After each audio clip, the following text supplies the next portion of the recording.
ભરૂચના દહેજ ઔદ્યોગિક વસાહત ફરી એકવાર આગ અને બ્લાસ્ટની ઘટનાથી ખળબળી ઉઠી છે।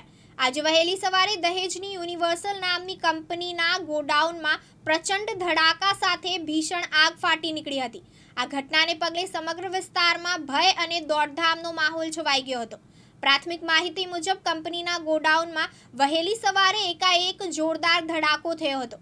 આના કારણે કંપની પરિસરમાં નાસભાગ મચી ગઈ હતી। ઘટનાની જાણ થતાં જ વાગરા મામલતદારની ટીમ તાત્કાલિક ધોરણે સ્થળ પર પહોંચવા રવાના થઈ હતી। ફાયર વિભાગે ભારે જહેમત બાદ આગ પર કાબૂ મેળવ્યો હતો। આ ઘટના 2 દિવસ પહેલા દહેજમાં થયેલા ધડાકા બાદ બની છે। આ સિલસિલાબંધ ઘટનાઓ દહેજ ઔદ્યોગિક વસાહતમાં સલામતીના ધોરણો અને નિયમોના પાલન પર ગંભીર સવાલો ઊભા કરી રહી છે। ઔદ્યોગિક એકમોમાં વારંવાર બનતી આવી દુર્ઘટનાઓ કામદારોની સુરક્ષા અને પર્યાવરણને થતી અસર અંગેની ચિંતામાં વધારો કરી રહી છે। દહેજની ઔદ્યોગિક સુવિધાઓમાં કામ કરતા હજારો લોકોની સુરક્ષા સુનિશ્ચિત કરવા માટે તાત્કાલિક અને અસરકારક પગલાં લેવા અનિવાર્ય બની ગયા છે। થોડા દિવસ અગાઉ થયેલા બ્લાસ્ટની ઘટનાની યાદ હજુ તાજી છે, ત્યારે આ નવી ઘટનાએ વિસ્તારમાં ચિંતા વધારી છે।